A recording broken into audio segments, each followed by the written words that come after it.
আসসালামু আলাইকুম রহমতুল্লাহ। আশা করি আল্লাহ পাকের হাবিব হুজুর পাক সাল্লাল্লাহু আলাইহি ওয়া আলিহি ওয়াসাল্লামের অশেষ রহমত ও বরকতে আপনারা সকলে ভালো আছেন, সুস্থ আছেন। আলহামদুলিল্লাহ। আপনাদের দোয়া ভালোবাসা আল্লাহ সুবহানাহু ওয়া তাআলা এবং তার হাবিব হুজুর পাক সাল্লাল্লাহু আলাইহি ওয়া আলিহি ওয়াসাল্লামের অশেষ রহমত ও বরকতে আমিও ভালো আছি, সুস্থ আছি। আমি প্রতিদিন ভিডিও দিয়ে যাচ্ছি আপনাদের দোয়া ভালোবাসা নিয়ে। এমন কিছু বিদ্যার শক্তি প্রকাশ করার ফলে আমাকে অনেকেই অনেক রকমভাবে এগুলো প্রকাশ করার জন্য নিষেধ করছে, তাদের নাকি সমস্যা হচ্ছে। তারপরেও আমি তাদের কথা না শুনেও এখনও পর্যন্ত প্রকাশ করে যাচ্ছি। জানি না কতদিন পর্যন্ত প্রকাশ করব। আমাকে যদি কেউ আবার না করে, বারণ করে, তাদের ক্ষতি হয় বা তাদের সমস্যা হয়, হিংসা হয় তাদের, এমন লোক যদি অনুরোধ করে, আমি আবার ভিডিও অফ করে দিই। যাই হোক, তারপরেও আমি এগুলো প্রকাশ করছি। বাংলাদেশে আমার জানা মতে 1-2 জনের কাছে বিদ্যাগুলো রয়েছে। এর মধ্যে একজন আমার নিজের ওস্তাদ, আর একজন আমি চিনি না তাকে। তারা কেউ অনলাইনে নাই, অনলাইনে এগুলো প্রকাশ করে না। আমি বিদ্যাগুলোর শক্তি প্রকাশ করছি মাত্র, বিদ্যাগুলো প্রকাশ করছি না। আল্লাহ সুবহানাহু ওয়া তাআলার মাহবুব, খাস প্রিয় বান্দা যদি আমানত রক্ষা করার মতো এমন আল্লাহর বান্দা পাই, তার প্রিয় হাবিবের আশিক পাই, আমি ওই মানুষটাকে এগুলো শিক্ষা দিব আস্তে আস্তে ইনশাআল্লাহ। যাই হোক, কথা না বাড়িয়ে আমরা সামনের দিকে চলে যাই। আজকের ভিডিওটা খুব আকর্ষণীয়। দেখেন, চোর ধরার পরীক্ষিত তদবির সাধনা। তদবির শব্দটা কেটে দেব, এটা তদবির না। আগে সাধনা, এরপর এটা তদবির। কথা বুঝতে পারছেন? আগে সাধনা, এরপর এটা তদবির। চোর নিজে এসে দিয়ে যাবে, চোরের মাথার চুল পড়ে যাবে। 99% পরীক্ষিত। আমি 1% আমার হাতে রাখি, বাকি সব 99% আমি গ্যারান্টি দিয়ে দিই বা পরীক্ষিত তদবির এটা। এই তদবিরটা আমি নিজে পরীক্ষা করেছি।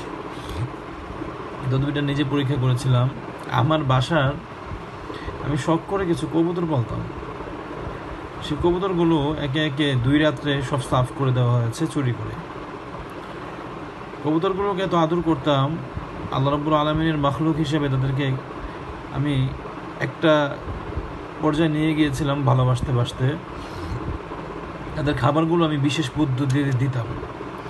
কবুতরের খাবারগুলো বিশেষ পদ্ধতিতে দেওয়ার ফলে কবুতরগুলো আমার জন্য খুব দোয়া করতেন। আমি তাদের দোয়ার ভাষাগুলো বুঝতে পারতাম আল্লাহর হুকুমে। যাই হোক, ওগুলো চুরি করে নিয়ে গিয়েছে, আমি খুব কষ্ট পেয়েছি।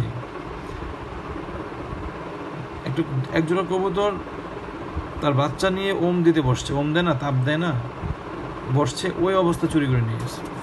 আমি খুব কষ্ট পেয়েছি। তারপরে এই বিদ্যাটা আমি প্রয়োগ করছিলাম, এতে করে আমার পরীক্ষাও হয়ে গেছে এবং চোরটা ধরাও হয়েছে। যেহেতু তোমাকে মাফ করে দিয়েছি আল্লাহর জন্য, কিছু বলি নাই। তো কী করতে হবে? আসলে আমি তো বিদ্যা প্রকাশ করব না, বিদ্যার শক্তি প্রকাশ করব। আপনার প্রয়োজন হবে হচ্ছে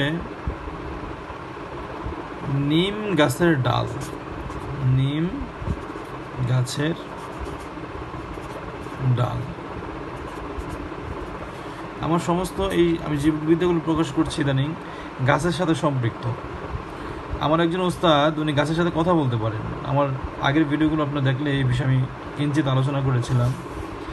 গাছের সাথে কথা বলতে পারেন। আর উনি একজন শিক্ষক, আমি একজন ছাত্র। এর বাইরে ওনার কোনো ছাত্র নাই। এর বাইরে আমার কোনো অনেক ওস্তাদ থাকা সত্ত্বেও আমার একজনই প্রকৃত ওস্তাদ আমি বেছে নিয়েছি আলহামদুলিল্লাহ, এই লাইনে শিক্ষা অর্জন করার জন্য। নিম গাছের ডাল প্রয়োজন হবে। এরপরে প্রয়োজন হবে ধারালো অস্ত্র। এর আগে একটা সাধনার প্রয়োজন, আমি এটা ভুলে গেছি বলতে। হ্যাঁ, এর আগে হচ্ছে একটা সাধনার প্রয়োজন। আল্লাহ রাব্বুল আলামিনের একটা সিফতি নাম রয়েছে, নাম হচ্ছে ইয়া মুনতাকিমু। ইয়া মুনতাকিমু, ইয়া মুনতাকিমু, এই নামের জাকাত আপনার, সরি জাকাত না, আমেলও না, আমি আসলে এগুলো দিতে দিতে অভ্যাস হয়ে গেছিলাম, তো এই জন্য আমি বলে মানে আমার মুখটা চলে আসে। আসলে এই নামটার আপনার দিতে হবে, সাধনা করতে হবে 14 মাস। 14 মাস আমার ওস্তাদ আমাকে 14 মাসই করাইছেন, এজন্য আমি 14 মাস আপনাদেরকে বললাম। আমার ওস্তাদ আমাকে যেভাবে বলেছেন আমিও আপনাদেরকে সেভাবেই বললাম। হ্যাঁ, ইয়া মুনতাকিমু এই নামের সাধনা আপনাকে 14টা মাস করতে হবে। তা আবার কোথায় গিয়ে করতে হবে? 14 মাস করতে হবে এই আমলটা নিম গাছের বাগানে করতে হবে। কোথায় করতে হবে? নিম গাছের বাগানে। নিম গাছের বাগানে এটা করলে নিম গাছের যত তিক্ততা রয়েছে, নিম গাছের যত তিক্ততা রয়েছে, সমস্ত তিক্ততা একসাথে হয়ে এই নামের সাথে একটি মুয়াক্কিল রয়েছে, জিন রয়েছে এবং ফেরেশতা রয়েছে। এই নামটার যিনি খাদেম রয়েছে, নাম বললাম জিন, মুয়াক্কিল, ফেরেশতা, এই আপনার সাথে আইসা কানেক্টেড হয়ে যাবে এই 14 মাসের মধ্যে ইনশাআল্লাহ, আল্লাহ চায় তো। হয়ে যাওয়ার পরে আপনি ওই নিম গাছ দিয়ে শুধু চোর ধরতে পারবেন, বিষয়টা এমন না। ওই নিম গাছটা দিয়ে লেভেল 2তে গিয়ে আপনি যা করবেন সেটা আমি লেভেল 2তেই বলবো। হ্যাঁ, এটাকে আমি বললাম নিম গাছ সাধনা, নিম সাধনা, সাধনা ইয়া মুন হরে আচ্ছা ইয়া মুনতাকিমু, হ্যাঁ লেভেল 1, এটা লেভেল 1। ইয়া মুনতাকিমু 14 মাসের সাধনায় নিম সাধনাটা যে করবেন, শুধু চোর ধরবেন না, শুধু চোরই ধরবেন না, লেভেল 2তে আমি বলবো এই নিম গাছের ডাল একটা যদি আপনি লাঠি বানাতে পারেন আপনার সাথে, সেই লাঠি নিয়ে আপনি যেখানে যাবেন, এটা একটা অলৌকিক বিষয় রয়েছে। আমি ইনশাআল্লাহ লেভেল 2তে আলোচনা করব, আল্লাহ যদি আমাকে তৌফিক দেন। আপাতত চোরের বিষয়টাই বলি। তো এই যে ইয়া মুনতাকিমু, প্রতিশোধ গ্রহণকারী, নামের অর্থ কি? প্রতিশোধ গ্রহণকারী। এখন মাল যে নিয়েছে তার উপরে তো প্রতিশোধ আপনার নিতে হবে। চোরের উপর প্রতিশোধ নেওয়া হচ্ছে ওই জিনিসকে বলে যে চোর যে জিনিস নিয়ে গিয়েছে সেই জিনিস ফেরত দিয়ে যাবে। কথা বলছেন? যে জিনিস চোর নিয়েছে সেই জিনিস কি করবে? এসে দিয়ে যাবে। এটা হচ্ছে চোরের প্রতিশোধ। এখন ওই নিম গাছের শিকড় আপনি কি করবেন? এই ধারালো অস্ত্র দিয়ে নিম গাছের শিকড় টুকরো টুকরো টুকরো টুকরো করবেন। এর আগে কি করবেন? নিম গাছের শিকড়টাকে ছাঁচবেন, এমনি এমনি এমনি এমনি ছাঁচবেন। উপরের একটা চামড়া থাকে, এটা আস্তে আস্তে উঠে যাবে দেখবেন। যেইনি নিম গাছের এই আপনার চামড়াটা ছাঁচবেন, ঠিক সেমভাবে ওই চোরের মাথার চুলগুলো ছেঁচে ছেঁচে পড়ে যাবে। আল্লাহু আকবার। শুধু ইয়া মুনতাকিমু এই নামের সাধনার মাধ্যমে। সাধনা কত মাস? 14 মাস। কার সাথে সাক্ষাৎ হবে? জিন, মুয়াক্কিল, ফেরেশতা। আর এটা সাধনার নির্দিষ্ট নিয়ম রয়েছে, কোনটা আপনি করবেন, কে আসবে, কে আসবে বিষয়। আর যদি ইয়া মুনতাকিমুর এই সাধনা এশিয়া মহাদেশের মধ্যে আমার ওস্তাদের কাছে অরিজিনাল রয়েছে, আমি করেছি, আমিও কয়েকজনকে করাইছি, আমার ছাত্র 1-2 জন আছেন। তো আমি আবার এলেমের ব্যাপারে খুব কিপটা, কাউকে দিতে চাই না, তবে তারপরেও আমি পরীক্ষামূলক দিয়েছিলাম। তো যদি এটা উল্টাপাল্টা কিছু করেন ভাই, ইউটিউবে আমি বিদ্যা প্রকাশ করছি, শক্তিগুলো বিদ্যা প্রকাশ করছি না।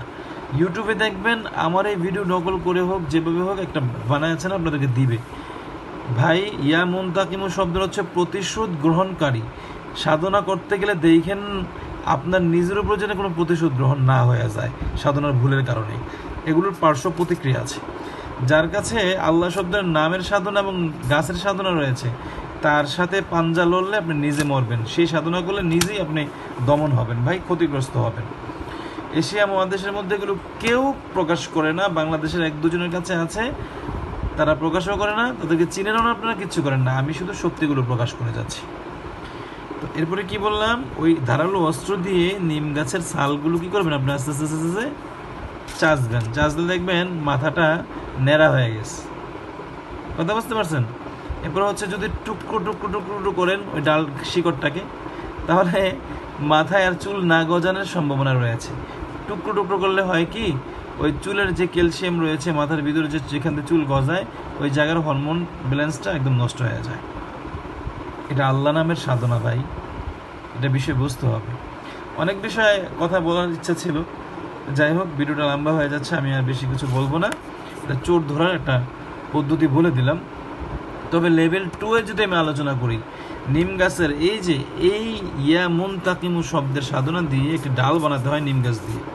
লেভেল 2-তে আমি ইনশাআল্লাহ বিস্তারিত আলোচনা করব। অলৌকিক একটা লাঠি তৈরি হবে, অলৌকিক একটি লাঠি তৈরি হয়, যে লাঠি দিয়ে অলৌকিকতা অনেক কিছুই হয়, এবং যা যা হয় আমি নিজে পরীক্ষা করেছি, মাঝে মাঝে সেই লাঠি নিয়ে আমি বের হই আলহামদুলিল্লাহ। তো আমার জন্য আপনারা সকলে দোয়া করবেন, ইনশাআল্লাহ লেভেল 2-তে আমি এই বিষয়টি নিয়ে আলোচনা করার চেষ্টা করব। আসসালামু আলাইকুম ওয়া রাহমাতুল্লাহি ওয়া বারাকাতুহু।